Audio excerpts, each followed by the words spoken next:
Hello, everyone, and welcome to another session of Journey Within Sahaja Yoga. This is part 4 of the Nabhi Chakra series, which is co-presented by myself, Vaibhav from Australia, and Uncle Yogi Mahajan from India.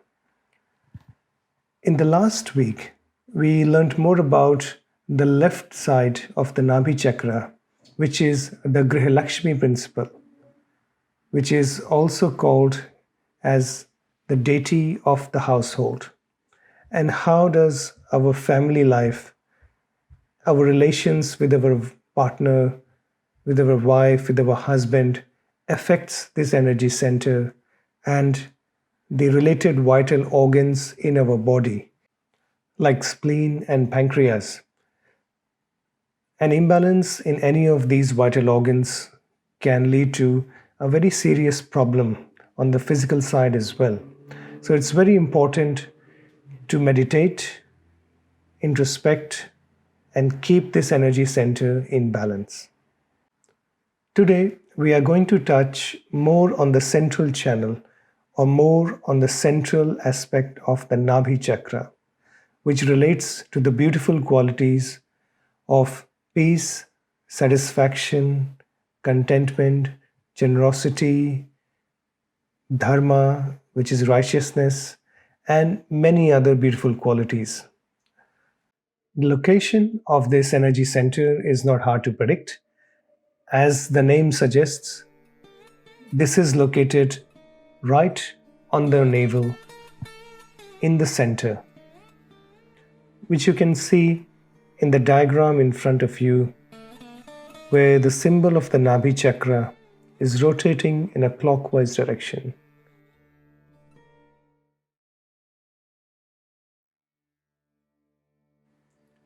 Stomach and intestines are the main organs which are governed by this energy center. And of course, if you see holistically, pancreas, spleen, liver, and gallbladder also fall under the jurisdiction of this chakra. This center can be affected due to a number of reasons. Some of them are not eating properly, if you're eating too fast, or you're eating or drinking the wrong things like alcohol or drugs can impact this energy center a lot. Having fanatic ideas and not adhering to your Guru principle can also impact this energy center. So these are some of the causes of the problems which can impact this energy center.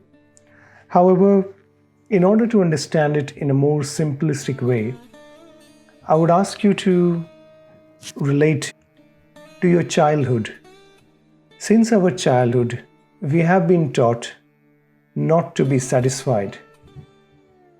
If you achieve something, another goal is put in front of you without giving you sufficient time to enjoy, to be satisfied with what you have achieved. And this rat race continues one after the other, and there is no end to it. So where can you find the true joy, the true satisfaction within? First of all, it's only possible when your Kundalini energy awakens, passes through these energy centers, and gives you that loving power, that loving, nurturing energy, which will give you the true joy, true peace, and satisfaction. However, there are many other ways in life where we can help this Kundalini energy to achieve that outcome faster. And that can come through introspection or self-reflection. You have to see and find within yourself things which give you satisfaction. You have to find that moment in life where you feel, oh my God, I'm now satisfied. I feel good. I am at peace. And that moment can come not necessarily through these major materialistic achievements. They can come from the very small things in life, like when you cook something for your wife or your husband, they eat it and they say, wow, that is so tasty. That just fills your tummy as well. And it's not with food or anything material, it fills it with that satisfaction, with that joy, and puts a smile on your face. And these are the moments in life which you need to find, which you need to cherish. Because these are the moments which will give you the true peace within, the true joy within. So let's now meditate on this aspect with a greater awareness of our Nabhi Chakra and its qualities, and try to imbibe these beautiful qualities within us. I would humbly request Uncle Yogi Mahajan to please guide us through a meditation. Thank you. Jai Shri Mataji. Let us bow down to Shri Mataji.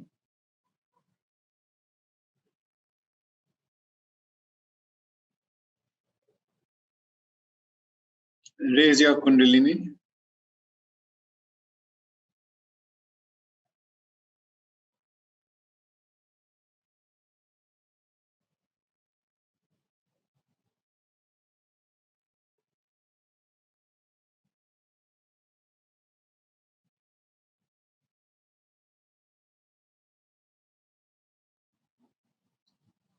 Take a deep breath.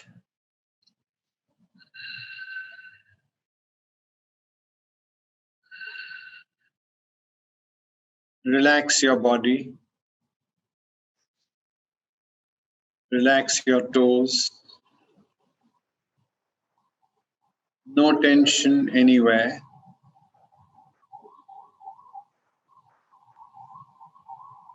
Just feel at home with your mother, Shri Adi Shakti Mataji, Shri Nirmala Devi. She's a very informal person, and be your natural self.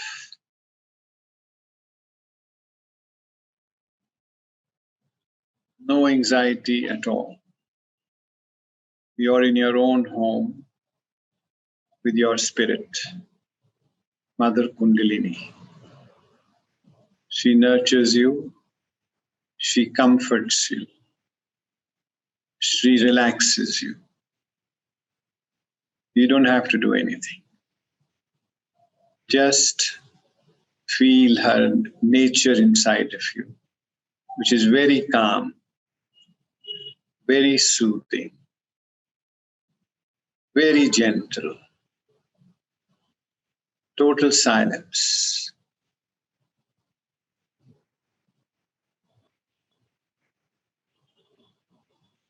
Without any sound, without any noise in your head.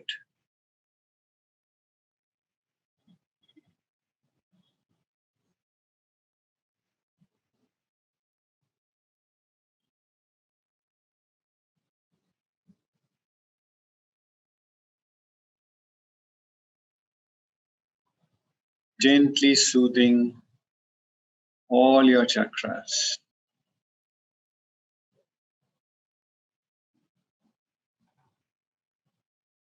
Feeling peaceful. Feeling the peace of your Kundalini in every chakra. Restful.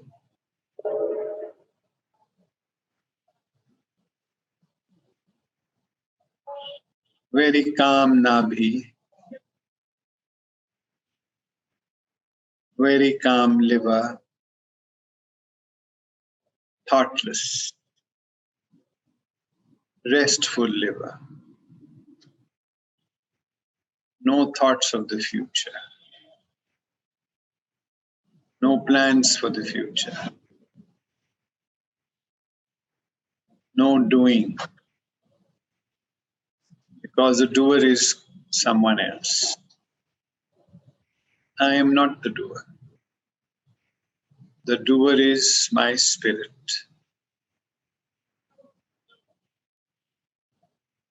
Only I have to follow the spirit.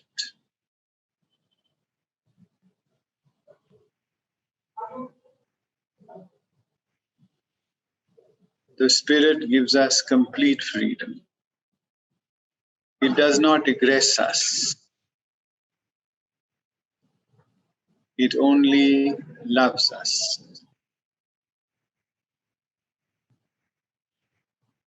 We can know her as we love others. We can understand her collective nature as we love others. She is the collective being inside of us.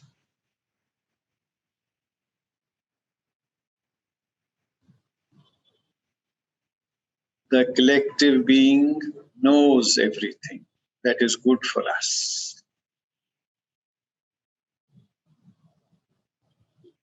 The collective being attracts everything that is good for us. Everything she works out spontaneously.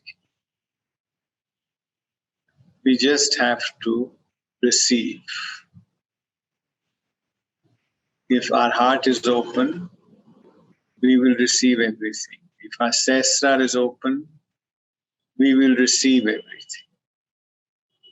We only have to receive.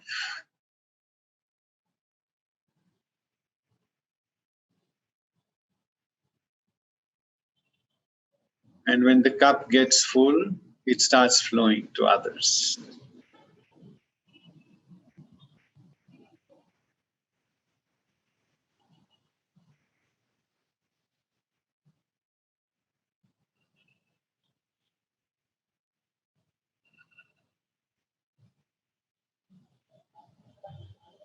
Nothing should block our receptivity.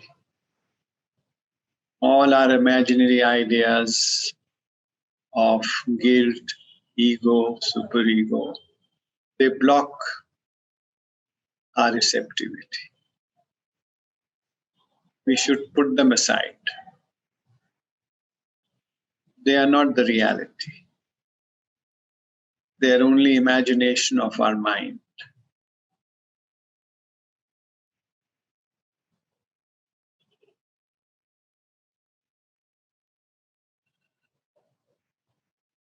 We have to get the real thing, the joy of the spirit. That is the real thing. When you start feeling the joy, nothing else matters anymore. You're above everything. You go beyond the mind. You leave behind all the guilt, all the ego, all the superego.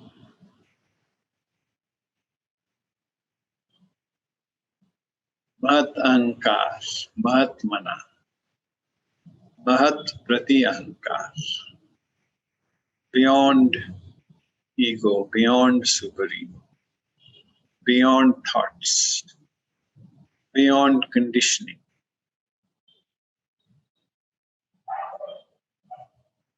That is the reality.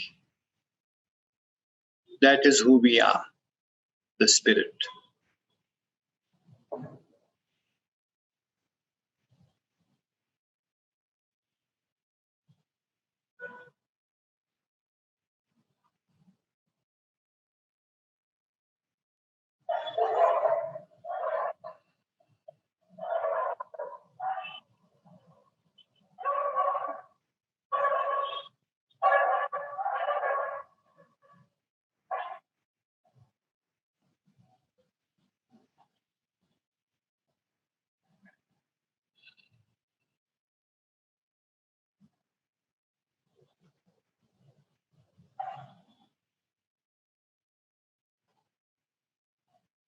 The spirit is always happy. It is always joyous. It doesn't need anything to make it happy.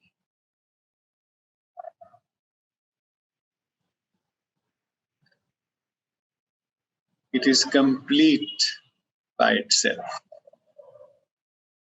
It is fulfilled in itself.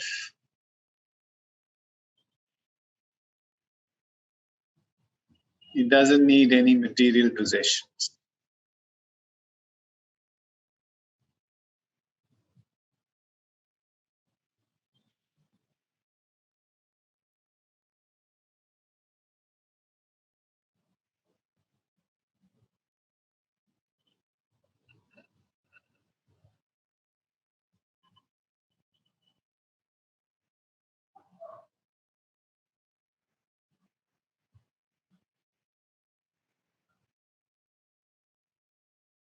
It forever basks in the sunshine of the Adi Shakti. It is happy when Sri Mataji is happy. It is pleased when she is pleased.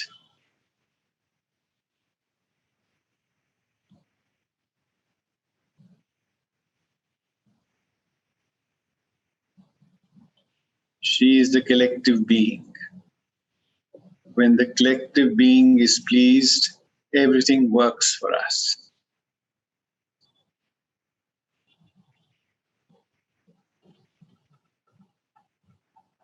There are no divisions.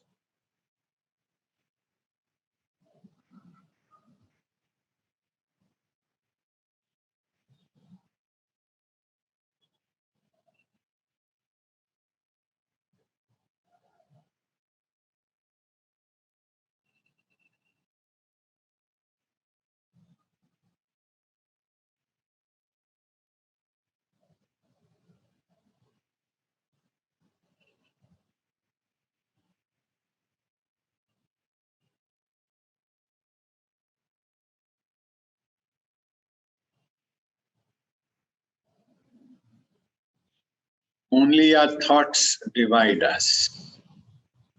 We have to rise above our thoughts. Let the thoughts pass away.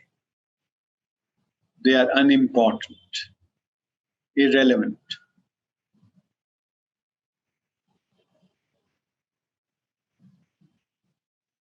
The main thing is the joy of the spirit.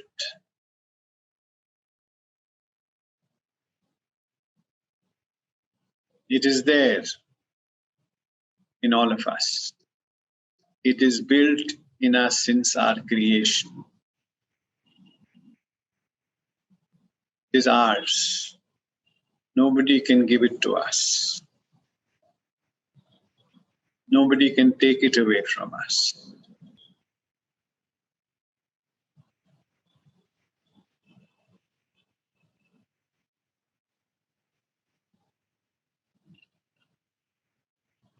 It's your very own, always with you, never leaves you, protects you, counsels you, comforts you.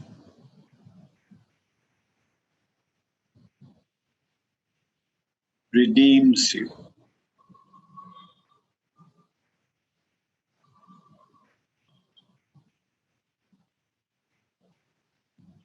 Feel it deeply. Go deeper within.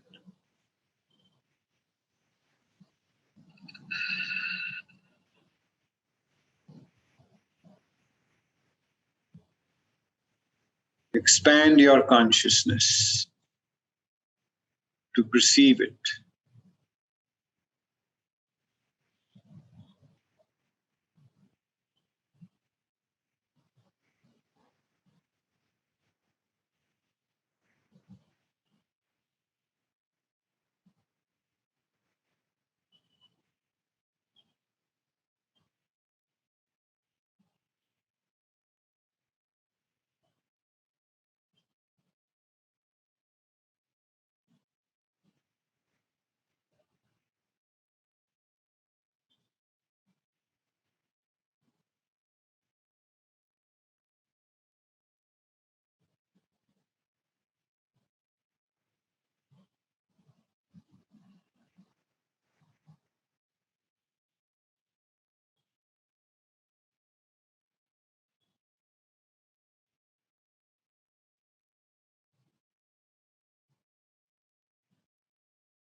The more relaxed you are, the easier it will be the Kundalini to express herself in your consciousness.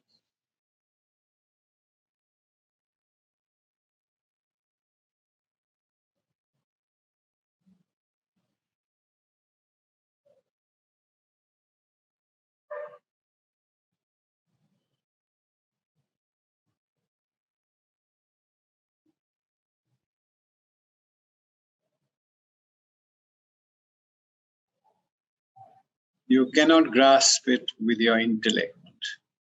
You have to feel it.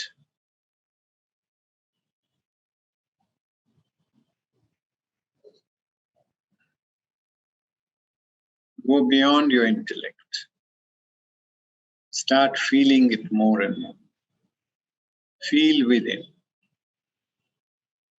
There is somebody wide awake beside of you. Feel that person.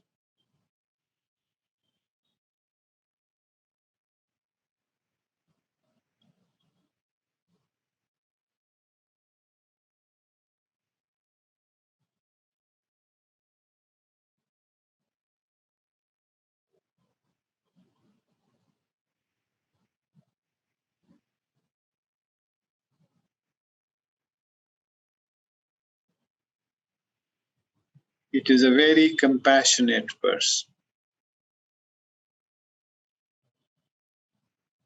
very willing to know you and for you to know it.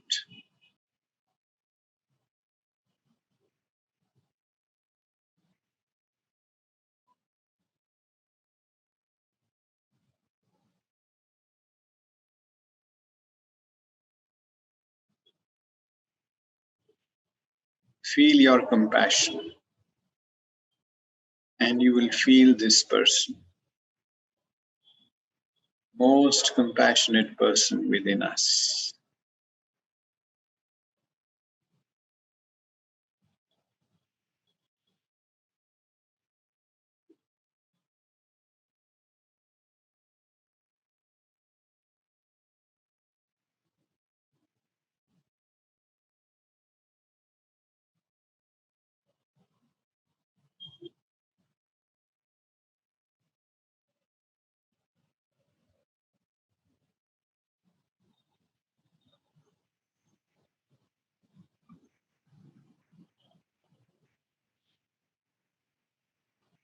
Now gently open your eyes. Keep your attention on the most compassionate person, Her Holiness Sri Mataji. Pray that we may imbibe her compassion more and more within us. In her compassion, she incarnated on earth. In her compassion, she gave us realization. In her compassion, she took our pain. In her compassion, she absorbed our guilt and our ego. Let us feel gratitude towards her with folded hands. Bow down to her.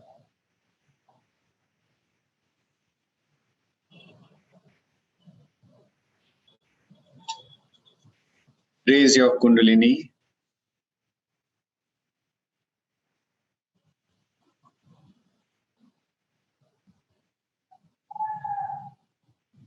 Take a bandhan.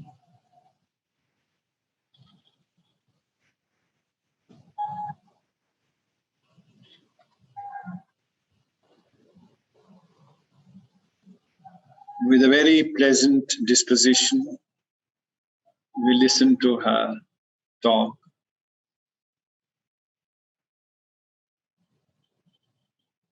Now, I have already talked to you the other day about the second center, which is called as Swadhisthana, which gives us our sustenance and also our power to create.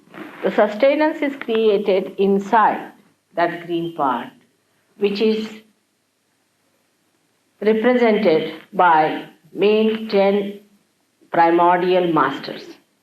These 10 primordial masters had another series of masters who were called as disciple principles. Now, about these people, I have talked to you last time. But today, I would like to speak to you about other centers, especially this Nabhi, which is the navel center, which is very important in human beings. This is the center by which we seek. When in amoeba stage, we seek food. At a higher level, we start seeking heights. Like when they became mammoth and all these animals, they wanted to have a height, to go over the trees, to be able to master them and to eat the leaves. But they became so much outsized with their height that they had to become smaller animals, like, say, intelligent animals, and like, say, cats and things like that, cat family. And this is how the evolution has been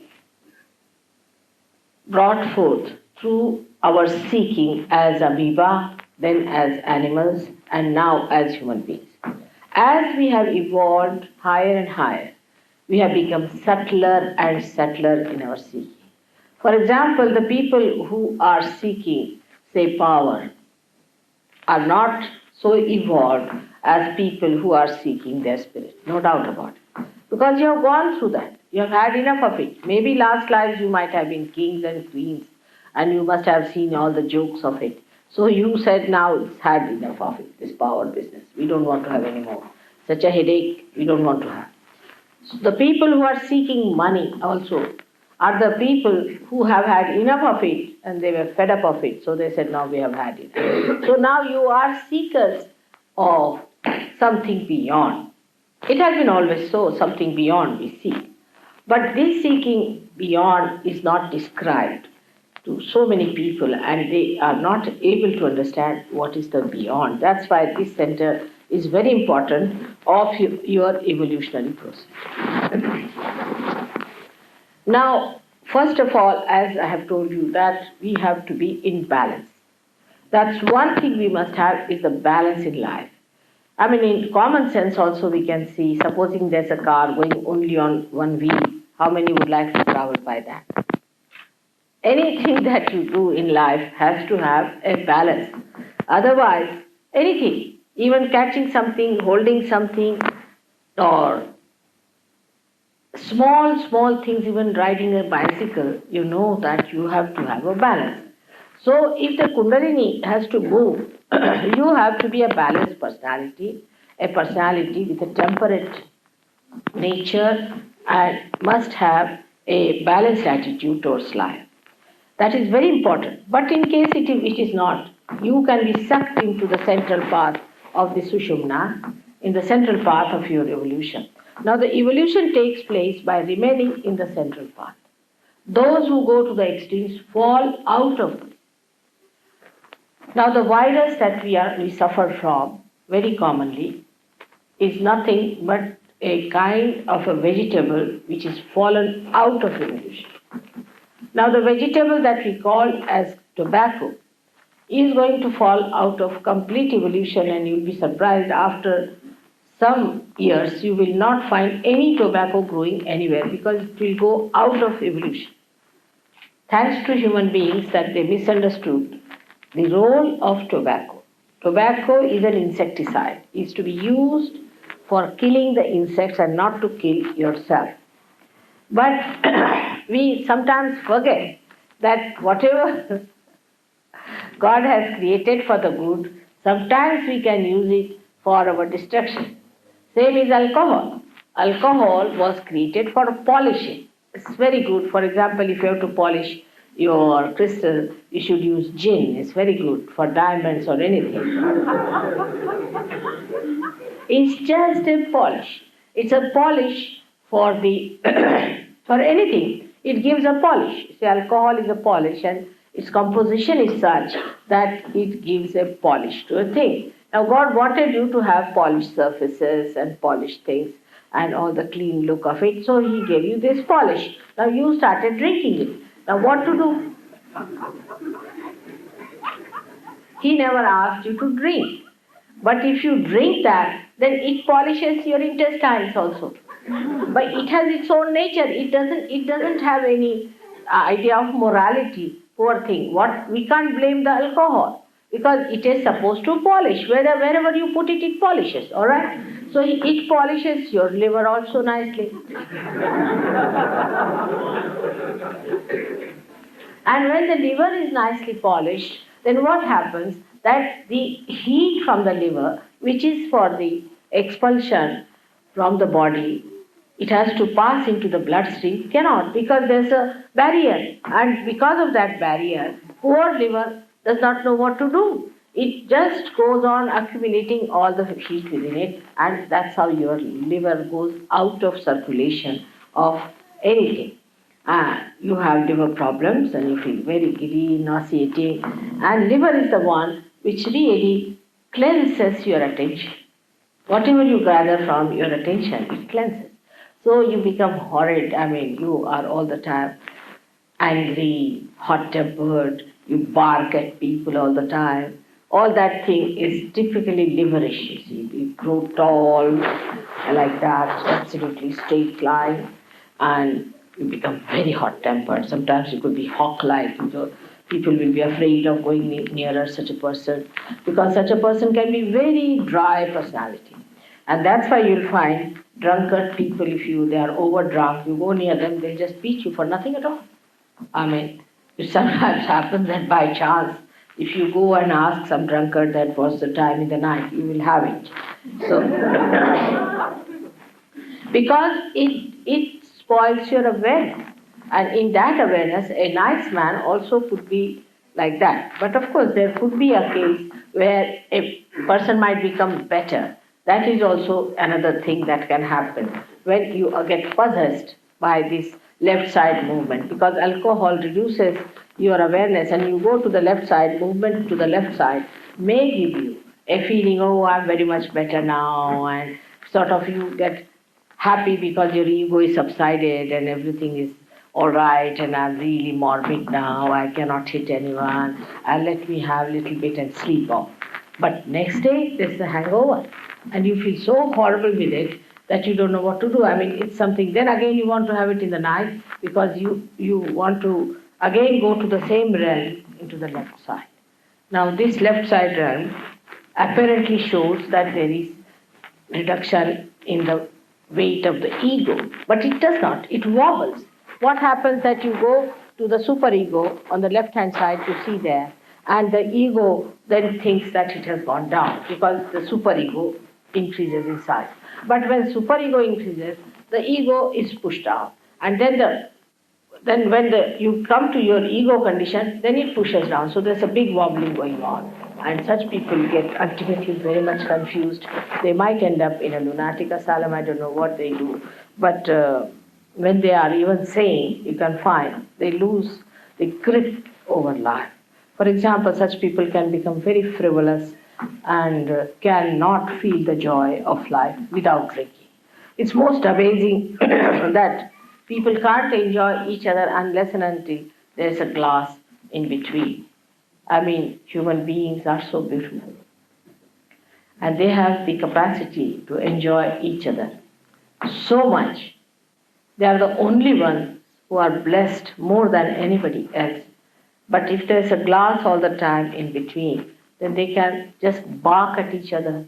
They cannot enjoy each other. The enjoyment should be complete when there's nothing in between. Now, this is what I was telling you, this Nabhi Chakra. This Nabhi Chakra gets ruined also when we take to alcohols or serious things like that, drugs, and even I've seen certain medicines can spoil it. Then you get a problem with other things like digestion, you get constipation, all sorts of things take place by which you develop gas troubles and other troubles and then your heart troubles, and it goes on one after another. I do not say that it's only alcohol that will cause. There are other causes also, but alcohol can never be helpful in giving you good health. Some people have a feeling that if you take alcohol, then only you will keep good health. It's a wrong thing. Because health is not only physical health, it's also mental health. People think that physical health is the end of everything. Is absolutely wrong, because we are not only the physical being. We are also the mental being and the emotional being. And when you play too much with your Nabhi Chakra, you have the biggest problem, and that is that you can never be successful in life as far as enjoyment is concerned of your achievements. For example, a person becomes rich, unduly rich he becomes, is a blessing, I should say, of Nabhi Chakra on the right hand side.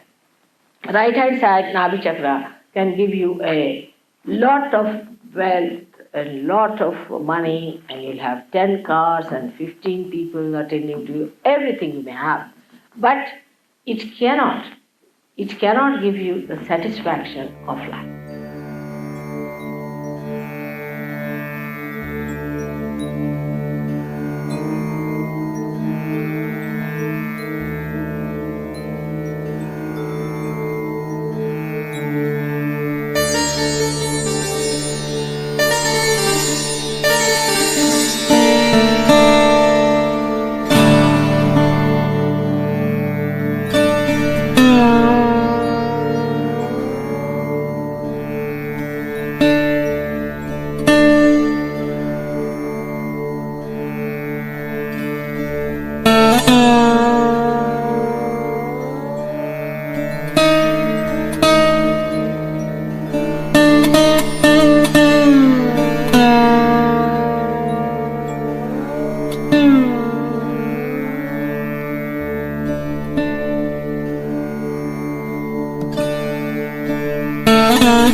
Thank you for joining us in today's session.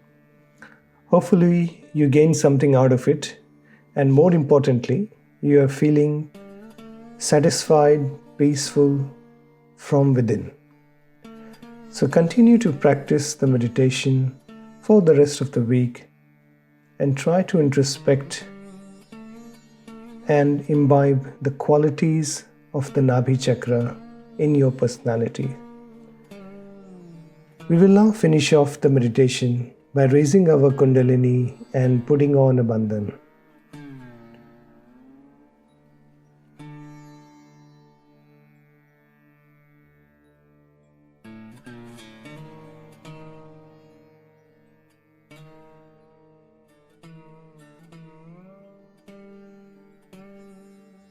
Thank you again for joining us today. For more resources like guided meditations, music, Mother's Talks, please visit our website freemeditation.com.au/resources. As Sahaja Yoga meditation has helped you find your own inner self, help others across the world discover their own self and enjoy this beautiful energy and this beautiful state of meditation. These are some of our international websites which you can refer to your friends, family, and loved ones across the globe. And you can always visit our website freemeditation.com.au for more information, resources, and guided meditations. And as always, have a good week and happy meditating.